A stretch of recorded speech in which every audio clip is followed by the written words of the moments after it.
KBS2 주말 드라마 독수리 오영재를 부탁해 2회가 방송됐습니다.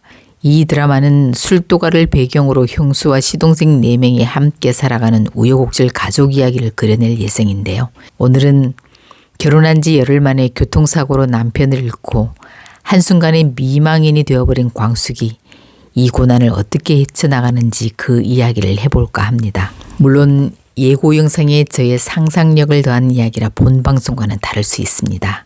구독과 좋아요 부탁드리면서 시작하겠습니다.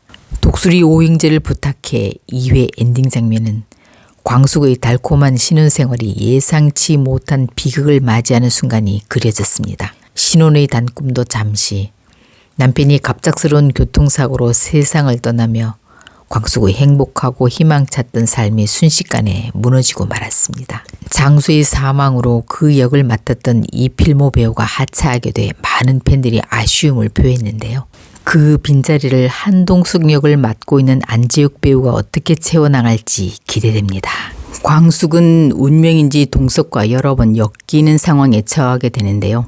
결혼식 날 엘리베이터에서 처음 만난 동석이 광숙의 드레스를 밟아 찢어버리는 해프닝이 발생하죠. 이에 광숙이 드레스 수선비를 받으러 가게 됩니다. 광숙은 수선비를 내놓으라고 하고 동석은 그런 일이 없다고 발뺌을 하고 두 사람이 이 일로 실갱이를 하던 중 광숙이 남편의 교통사고 전화를 받고 병원으로 달려갔습니다.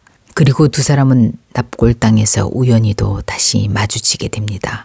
한 사람은 남편을 그곳에, 한 사람은 아내를 그곳에. 두 사람은 이런 공통점 때문에 서로를 위로하고 공감하고 이해하다 서로의 감정이 발전하게 될 듯합니다. 현재 동석은 15년 전 죽은 아내를 못 잊어 딸이 소개팅을 시켜줘도 전혀 미동도 하지 않고 있는 상황인데요. 이런 돌 같은 동석의 마음을 과연 광숙이 어떻게 움직이게 되는지 궁금해집니다. 장수의 장례식을 마친 후 친정엄마 주실은 광숙에게 집으로 다시 돌아오라고 합니다. 당연한 말씀이죠. 시집간 지 열흘밖에 안 됐고 아이도 없으니. 그리고 시동생들도 형수가 돌아가는 게 마땅하다고 냉정하게 말하며 돌려보내려고 합니다. 그런데 장례식을 치르고 나니 여기저기서 채권자들이 나타나 난리도 아닙니다. 물론 눈 감고 나오면 그뿐이겠지만 남편을 사랑했던 광숙은 남편이 이 술도가를 얼마나 사랑했는지 알기 때문에 부실덩어리로 남은 이 술도가를 남편의 뒤를 이어 잘 성장시켜 보겠다는 생각을 하게 됩니다. 그래서 광숙은 세상 물정 모르고 착하기만 한 시동생들에게 술도가를 재건하자고 설득하게 됩니다. 그리고는 혼자 살고 있는 둘째 천수, 아이를 홀로 키우며 교수 생활을 하고 있는 넷째 범수, 그리고 고막 때문에 군 생활이 어려워 제대하게 되는 막내 강수까지 집으로 불러들여 함께 살기로 마음을 먹게 됩니다. 과연 이들이 어떻게 힘을 합쳐 술도가를 재건시키게 되는지 기대가 됩니다. 또한 이 드라마에는 여러 쌍의 러브라인이 그려질 예정인데요. 우선 주인공 광숙과 동석, 둘째 천수와 편의점 사장 미순. 미수는 이혼 후 고향으로 돌아와 편의점을 하며 살고 있는데요. 우연히 보게 되는 고등학교 동창인 천수와 못다 피웠던 첫사랑을 꽃피울 예정입니다. 그 다음엔 동석의 아들 한결과 독고탁의 딸 세리는 지금 사귀는 중인 듯합니다. 공주실의 짝으로는 술도가 공장장 고자동이 연결될 예정이고 주민센터에서 댄스를 가르치고 있는 셋째 오흥수의 짝으로는 미용실 원장 지옥분이 연결될 예정입니다. 그리고 한동석의 딸 한보모의 짝으로는 막내 오강수가 인연이 될 예정입니다. 현재 범수의 상대역은 아기엄마 인영이 등장했었는데요. 특별 출연이었던 걸 보면 아마 새로운 상대역이 등장할 걸로 생각됩니다. 그런데 현재 이 드라마에서 출생의 비밀과 관련된 열쇠를 쥐고 있는 인물은 장미애일 가능성이 높은데요.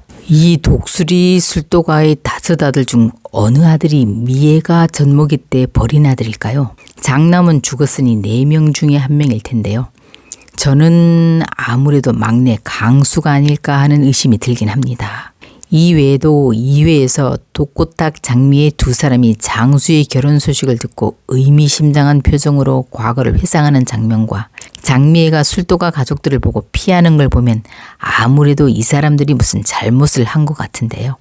가령 예를 들면 과거 독고타기 독수리 술도가에서 일하다 그 비법, 비밀 이런 걸 몰래 빼내 신라주조를 창립한 게 아닐까 하는 의심이 들기도 합니다. 과연 이들의 숨겨진 진실이 뭔지 궁금해집니다. 이회의 한동석의 딸 봄이 어떤 남자의 전화에 협박을 받고 있는 듯한 장면이 나왔는데요. 봄은 이 스토커 때문에 곤란한 상황에 처해지는데 아마 강수가 나타나 구해줘서 두 사람의 인연이 시작되는 모양입니다.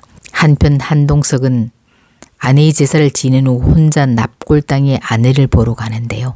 우연히도 장례를 마친 광숙이 남편을 보내는 장면을 보게 됩니다. 광숙과 마주치지 않으려 피하던 동석은 허리를 삐끗하고 저 여자와는 악연이라고 생각합니다.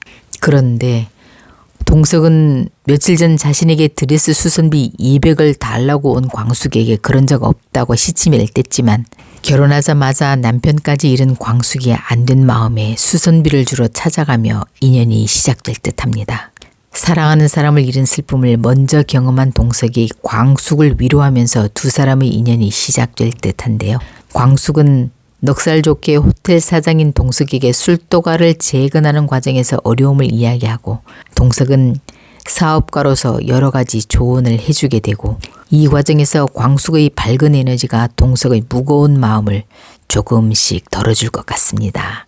이런 과정에서 두 사람은 서로의 상처를 치유하고 새로운 사랑을 찾아가는 모습이 그려질 것으로 기대됩니다. 독수리 오행제를 부탁해 과연 앞으로 이야기가 어떻게 전개될지 주말이 기다려집니다.